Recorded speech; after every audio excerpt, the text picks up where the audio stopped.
Tennyson was no recluse. He shunned society in the ordinary London sense, but he welcomed kindred spirits to his beautiful home with large-hearted cordiality. To be acquainted with Farringford was in itself a liberal education. Farringford was an ideal home for a great poet. To begin with, it was somewhat secluded and remote from the world's ways, especially in the early '50s, when the Isle of Wight was much more of a terra incognita than traffic now permits. One had to travel down some 100 miles from town, cross from the quaint little New Forest port of Leamington to the still quainter little old world Yarmouth, a medieval Venice, the poet called it, and then drive some miles to Freshwater, before one attained the stately loveliness of Farringford embowered in trees, where, far from noise and smoke of town, I watched the twilight falling brown all around a careless ordered garden, close to the ridge of a noble down. Groves of pine on either hand to break the blast of winter stand, and further on the hoary channel tumbles a billow on chalk and sand. Lines to the Rev. F. D. Morris. The interior of the house, a very ancient one, was no less ideal than its outward aspect. It was like a charmed palace, with green walks without and speaking walls within. And its occupants crowned all, the ethereally lovely mistress with her tender spiritual face, and the master, tall, broad-shouldered, and massive, dark-eyed and dark-browed, his face full of deep organ tones and delicate inflections, his mind shaped to all fine issues. "The wisest man," said Thackeray, "that ever I knew."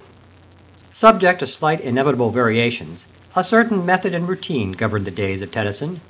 He had definite working times, indoors and out, and accustomed habits of family life. The morning brought him letters from all parts of England. There was hardly any great man who did not desire to exchange salutations and discuss world subjects with a thinker so far above the rest. The poet, with the prophetic soul of genius, had always been well in advance of his times. For I dipped into the future, far as human eye could see, saw the vision of the world, and all the wonder that would be. Saw the heavens fill with commerce, argosies of magic sails, pilots of the purple twilight, dropping down with costly bales. Heard the heavens fill with shouting, and there rained a ghastly dew from the nation's airy navies grappling in the central blue.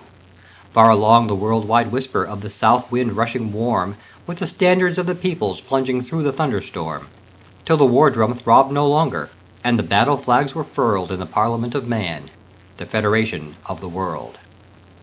Not in vain the distance beacons, forward, forward, let us range. Let the great world spin forever down the ringing grooves of change.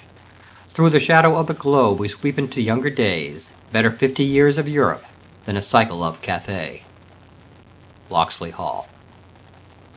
The daily papers are somewhat late in reaching the Isle of Wight, but the poet could find inspiration even in a source so apparently prosaic as a Times column.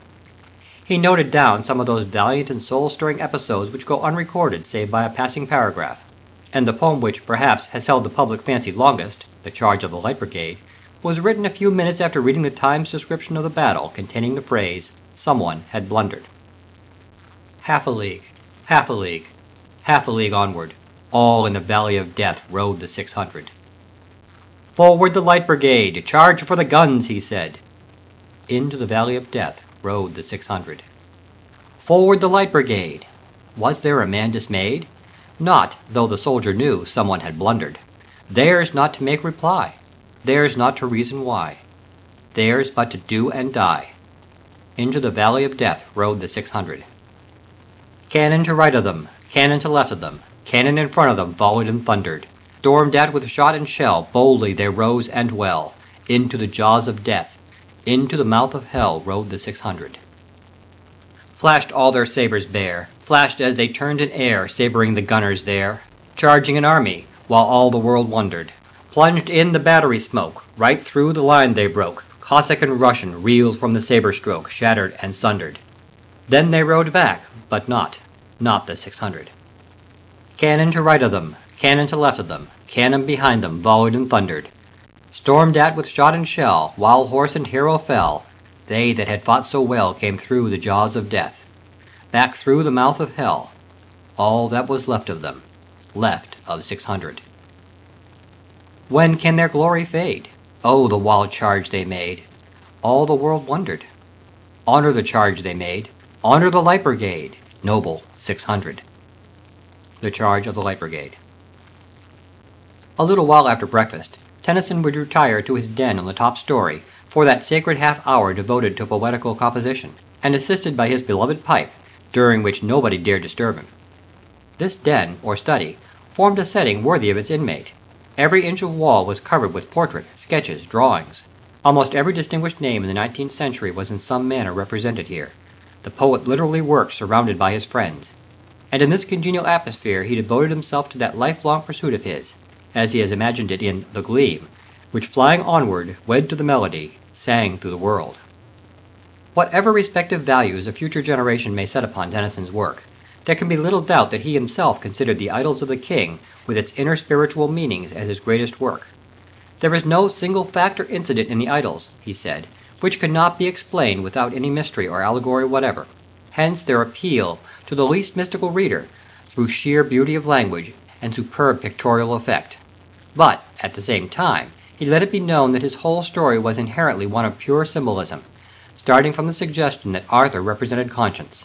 This idea is predominant, without undue insistence upon it, in Guinevere. Queen Guinevere had fled the court, and sat there in the holy house in Almesbury, weeping. None with her save a little maid, a novice. One low light betwixt them burned, blurred by the creeping mist, for all abroad, beneath a moon unseen, albeit at full, the white mist, like a face-cloth to the face, clung to the dead earth, and the land was still. There rode an armed warrior to the doors. A murmuring whisper through the nunnery ran, and then a sudden a cry, "The King!" She sat, stiff-stricken, listening, but when armed feet through the long gallery from the outer doors rang, coming, prone from off her seat she fell and grovelled with her face against the floor. There, with her milk-white arms and shadowy hair, she made her face a darkness from the King, and in the darkness heard his armed feet pause by her. Then came a silence, then a voice, monotonous and hollow like a ghost's, denouncing judgment, but, though changed, the King's. Yet think not that I come to urge thy crimes. I did not come to curse thee, Guinevere. I, whose vast pity almost makes me die to see thee lying there, thy golden head, my pride in happier summers, at my feet. Let no man dream, but that I love thee still, perchance, and so thou purify thy soul, and so thou lean on our fair Father Christ. Hereafter in that world where all are pure, we two may meet before high God, and thou wilt spring to me, and claim me thine, and know I am thy husband, not a smaller soul, nor Lancelot, nor another. Leave me that, I charge thee, my last hope. Now must I hence, but hither shall I never come again, never lie by thy side, see thee no more. Farewell. And while she grovelled at his feet, she felt the King's breath wander o'er her neck, and in the darkness o'er her fallen head perceived the waving of his hands that blessed. Then, listening till those armed steps were gone, rose the pale Queen, and in her anguish found the casement, peradventure, so she thought, if I might see his face, and not be seen. And lo, he sat on horseback at the door, and near him the sad nuns, with each a light, stood, and he gave them charge about the Queen, to guard and foster her for evermore. Idylls of the King. In the course of the day the poet would devote considerable time and energy to his favorite exercise of garden work. To plant trees and shrubs, to roll the lawn, to dig the kitchen garden, and lovingly to tend the simple flowers which he had set was his constant delight as long as his strength sufficed. He had a passionate love, and an extraordinary knowledge of nature. He rejoiced in watching the birds in his great cedar, ilex, and fir trees, and his mind was thoroughly attuned to the sweet influences of color and foliage. Few else could have written that unsurpassable lyric, "Come into the garden, Maud." Come into the garden, Maud, for the black bat, night, has flown. Come into the garden, Maud, I am here at the gate alone, and the woodbine's spices are wafted abroad, and the musk of the rose is blown. For a breeze of morning moves, and the planet of love is on high, beginning to faint in the light that she loves on a bed of daffodil sky, to faint in the light of the sun she loves, to faint in his light, and to die. And the soul of the rose went into my blood as the music clashed in the hall, and long by the garden lake I stood, for I heard your rivulet fall, from the lake to the meadow and on to the wood, our wood, that is dearer than all. From the meadow your walks have left so sweet that whene'er a March wind sighs, he sets the jewel print of your feet in violets blue as your eyes, to the woody hollows in which we meet, and the valleys of paradise. The slender acacia would not shake one long milk bloom on the tree. The white late blossom fell into the lake, as the pimpernel dozed on the lea. But the rose was awake all night for your sake, knowing your promise to me. The lilies and roses were all awake, they sighed for the dawn and thee. Queen Rose of the rosebud garden of girls, come hither. The dances are done, in gloss of satin and glimmer of pearls, Queen Lily and Rose in one. Shine out, little head, sunning over with curls to the flowers, and be their sun. There has fallen a splendid tear from the passion flower at the gate. She is coming, my dove, my dear. She is coming, my life, my fate. The red rose cries, she is near, she is near. And the white rose weeps, she is late. The larkspur listens, I hear, I hear. And the lily whispers, I wait. Maud. The same love of nature made his eye alert for every obscurant beauty, when he put aside his gardening tools and started, as was his wont, for a stroll with some friends along the glorious cliffs of Freshwater. Those were favored folk who, like Mrs. Thackeray Ritchie, walked with Tennyson along High Down, treading the turf, listening to his talk while the gulls came sideways, flashing their white breasts against the edge of the cliff, and the poet's cloak flapped time to the gusts of the west wind. This cloak and the poet were practically synonymous. It figures, a first edition of it, in all the early sketches of him by Spenning, Fitzgerald, etc., 1830 to 40, and to the last, one can hardly imagine him apart from it. During these quiet rambles he was wont to discuss with enthusiasm the religious and social problems of the day. They weighed heavily upon his thoughtful mind. His philosophy was a hopeful one, rooted in Christian belief, yet constantly overshadowed by fugitive misgivings and by a sense of the impermanence of human existence. And while voicing these misgivings in lines which might give pause to weaker minds, he never lost his firm faith in right, in duty, and in ultimate rectification of all apparent wrong. Oh, yet we trust that somehow good will be the final goal of ill, to pangs of nature, sins of will, defects of doubt, and taints of blood. That nothing walks with aimless feet, that not one life shall be destroyed or cast as rubbish to the void, when God hath made the pile complete. That not a worm is cloven in vain, that not a moth with vain desire is shriveled in a fruitless fire, or but subserves another's gain. Behold, we know not anything. I can but trust that good shall fall at last, far off, at last, to all, and every winter change to spring. So runs my dream, but what am I? An infant crying in the night, an infant crying for the light, and with no language but a cry. Are God and nature then at strife, that nature lends such evil dreams? So careful of the type she seems, so careless of the single life, that I, considering everywhere her secret meaning in her deeds, and finding that of 50 seeds she often brings but one to bear, I falter where I firmly trod, and falling with my weight of cares upon the great world's altar stairs that slope through darkness up to God, I stretch lame hands of faith, and grope, and gather dust and chaff, and call to what I feel is Lord of all, and faintly trust the larger hope. In Memoriam. But these mysteries of life and death will not bear too persistent a contemplation, and presently Tennyson, discarding them in favor of less sombre subjects, would regale his hearers with marvelous recitations.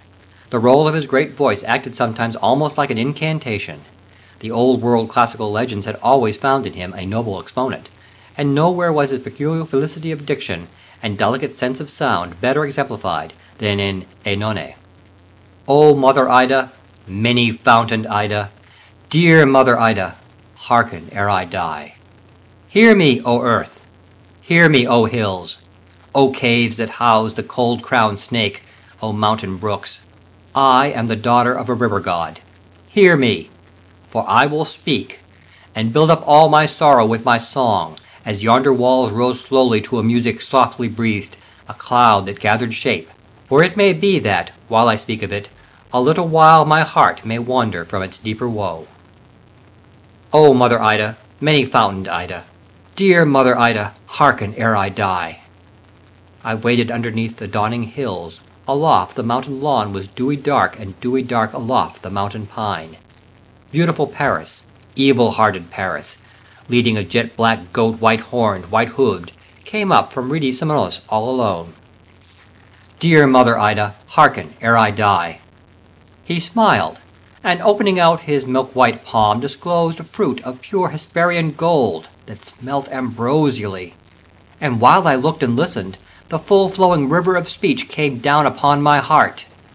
"My own Oenone, beautiful-browed, Oenone, my own soul, behold this fruit, whose gleaming rind engraven, for the most fair, would seem to award it thine, as lovelier than whatever o'ered haunt the knolls of Ida, loveliest in all grace of movement, and the charm of married brows."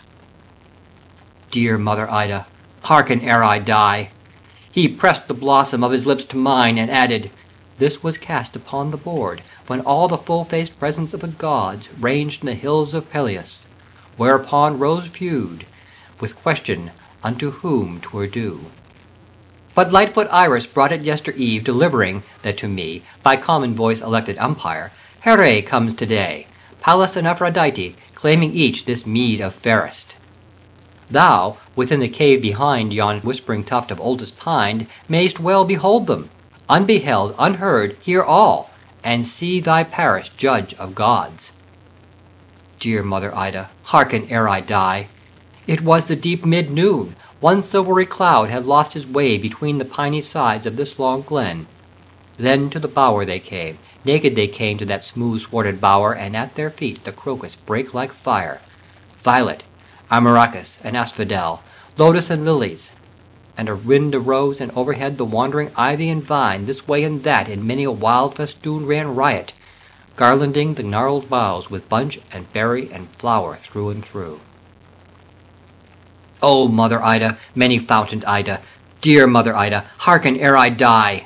Idalian Aphrodite, beautiful, fresh as the foam, new bathed in Paphian wells, with rosy slender fingers backward drew from her warm brows and bosom her deep hair, ambrosial, golden round her lucid throat and shoulder. From the violets her light feet shone rosy white, and o'er her rounded form between the shadows of the vine bunches floated the glowing sunlight as she moved. Dear Mother Ida, hearken ere I die! She with a subtle smile in her mild eyes, the herald of her triumph, drawing nigh, half whispered in his ear, I promise thee the fairest and most loving wife in Greece. She spoke and laughed. I shut my sight for fear, but when I looked, Paris had raised his arm, and I beheld great Here's angry eyes as she withdrew into the golden cloud. And I was left alone within the bower, and from that time to this I am alone, and I shall be alone until I die. Oenone. The afternoon was spent, sometimes in further gardening pursuits, sometimes in a drive round the beautiful island lanes and thatch-browed villages. Frequently there were visitors to be met at Yarmouth, where the Tennyson's carriage might often be seen in the quaint cobbled streets. The soft and lovely colouring of the Solent was one to attract the poet's fancy, and it was after coming freshly one day into sight of the familiar waters of the estuary and a tide, that moving seems too full for sound or foam, lapping the lichened sea-walls of Yarmouth, that he composed, in his 81st year, the verses that he devised to be placed at the end of his whole collected poems, Crossing the Bar. The mystic simplicity of these lines strikes the very keynote of his character. Tea was served in the drawing-room, its oriel window full of green and golden lights, of the sounds of birds and the distant sea. The air of extreme and unstudied simplicity which dominated the whole Farringford household was just as noticeable here. Tea was a happy gathering of the family and friends, enlivened with talk on current topics. The laureate's sympathies were wide-reaching, and his conversation, forcible and often racy, was characterized by the strongest common sense. He held firmly defined views on all social subjects, and had declared himself on the question of woman's rights, then comparatively fresh, at considerable length in The Princess. The woman's cause is man's. They rise or sink together, dwarfed or godlike, bond or free. For woman is not undeveloped man, but diverse. Could we make her as the man, sweet love were slain. His dearest bond is this, not like to like, but like indifference, yet in the long years liker must they grow. The man be more of woman, she of man. He gain in sweetness and in moral height, nor lose the wrestling thews that throw the world.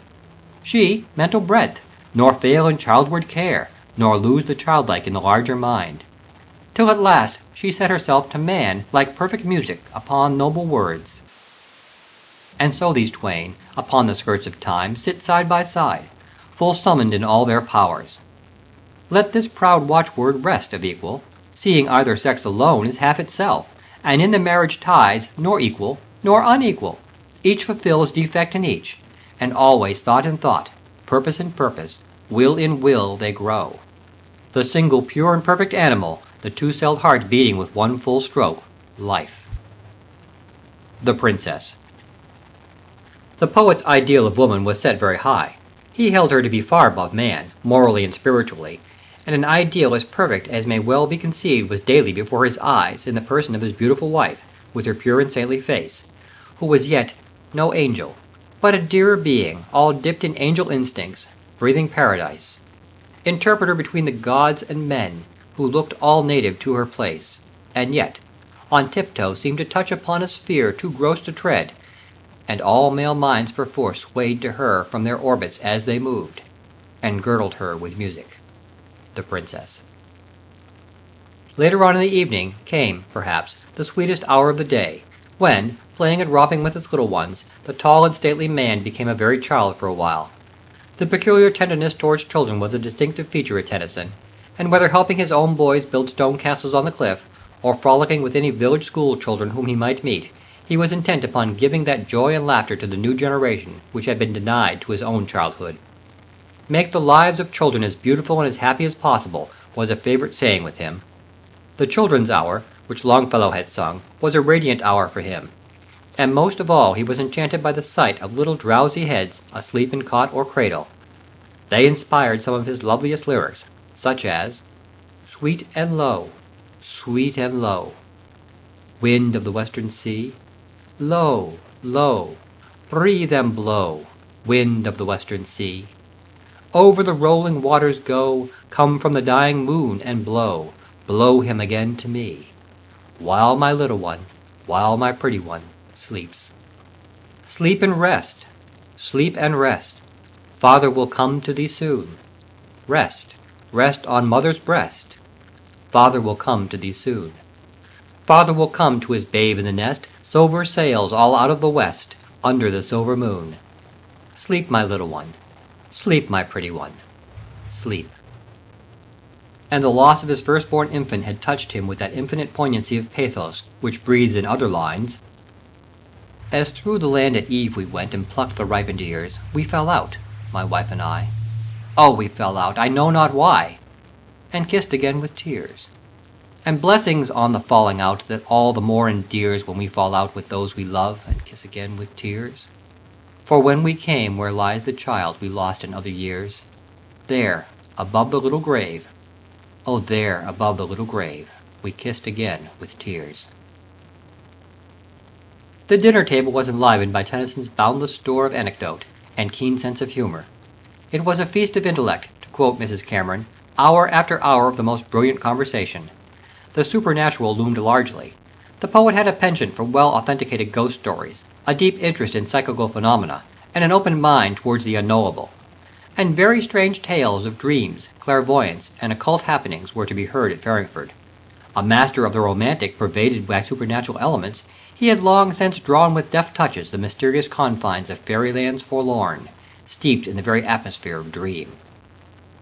Willows whiten, aspens quiver, little breezes dusk and shiver through the ways that run forever by the island and the river flowing down to Camelot.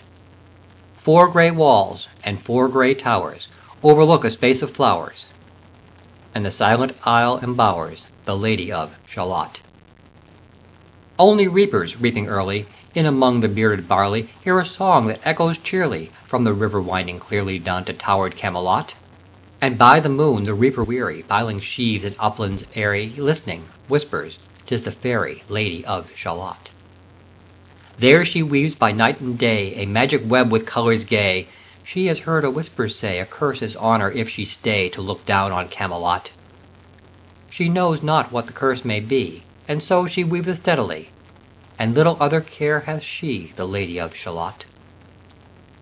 And moving through a mirror clear that hangs before her all the year, shadows of the world appear, There she sees the highway near, winding down to Camelot. There the river eddy whirls, and there the surly village churls, and the red cloaks of market girls pass onward from Shalott. A bow shot from her bower eaves, he rode between the barley sheaves. The sun came dazzling through the leaves, and flamed upon the brazen gyves of bold Sir Lancelot. A red-crossed knight for ever kneeled to a lady in his shield, that sparkled on the yellow field, beside remote Shalott. All in the blue unclouded weather, thick jewelled shone the saddle leather, the helmet, and the helmet feather, as he rode down to Camelot. As often through the purple night, below the starry clusters bright, some bearded meteor trailing light moves over still Shalott. His broad clear brow in sunlight glowed, on burnished hooves his war-horse trode. From underneath his helmet flowed his coal-black curls as on he rode down to Camelot. From the bank and from the river he flashed into the crystal mirror. Tirra-lirra by the river, sang Sir Lancelot. She left the web, she left the loom, she made 3 paces through the room. She saw the water-lily bloom, she saw the helmet and the plume. She looked down to Camelot. Out flew the web and floated wide, the mirror cracked from side to side. "The curse is come upon me!" cried the Lady of Shalott. The Lady of Shalott. Sitting in his old oak armchair in the drawing-room after dinner, the laureate talked of all that was in his heart, or read some poems aloud, with the landscape lying before us like a beautiful picture framed by the dark-arched bow window. His moods, said Mrs. Bradley, were so variable, his conversation so earnest, his knowledge of all things so wide and minute. Wide and minute above all, perhaps, was his acquaintance with nature. The long quiet years in Lincolnshire had endowed him with an almost unrivalled power of detail, and as the old Farringford shepherd say in dying, Master was a wonderful man for nature and life. No one quotation could do justice to his powers, but the lesser music of the countryside tinkles and ripples audibly through "the brook" and all the exquisite details of its landscape. I come from haunts of coot and hern. I make a sudden sally and sparkle out among the fern, to bicker down a valley.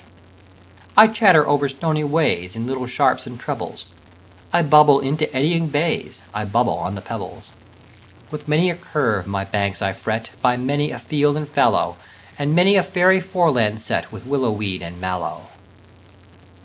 I wind about, and in and out, with many a blossom sailing, and here and there a lusty trout, and here and there a grayling, and here and there a foamy flake upon me as I travel, with many a silvery water break above the golden gravel.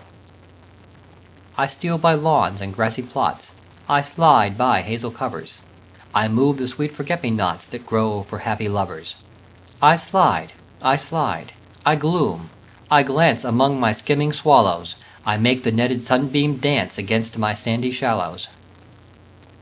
I murmur under moon and stars in brambly wildernesses, I linger by my shingly bars, I loiter round my cresses, and out again I curve and flow to join the brimming river, for men may come, and men may go, but I go on forever. The Brook. In the course of the evening, the poet would retire to the den for a second sacred half-hour of unbroken silence, into which we need not follow him. Lastly, when slumber filled the house, and night hung black above the trees, he ascended to a platform on the leads of the housetop, to observe the march and majesty of the stars. Farringford, it has been said, seemed so remote and still, and as though the jar of the outside world had never entered it. But in the throbbing starlight, the sea purring in the distance, the seer on the roof communing with the mysterious skies above him, it was more than ever a house of dreams, a house whose roof touched heaven. Here and thus were thrilling nocturnes imagined. Now sleeps the crimson petal, now the white. Nor waves the cypress in the palace walk, nor winks the gold fin in the porphyry font. The firefly wakens. Waken thou with me. Now lies the earth, all danae to the stars, and all thy heart lies open unto me. Now slides the silent meteor on, and leaves a shining furrow as thy thoughts in me. Now folds the lily all her sweetness up, and slips into the bosom of the lake. So fold thyself, my dearest, thou, and slip into my bosom, and be lost in me. The Princess. And so we leave Alfred Tennyson, at the end of his day, gazing forward to the starry track glimmering up height beyond, alone with the Creator. He lifts me to the golden doors, the flashes come and go. All heaven bursts her starry floors, and strews her lights below. While the discords of earth are hushed beneath the magic of this feral harmony, and the gleam hovers upward into heaven. End of Chapter 10, A Day with Tennyson. Recording by Todd.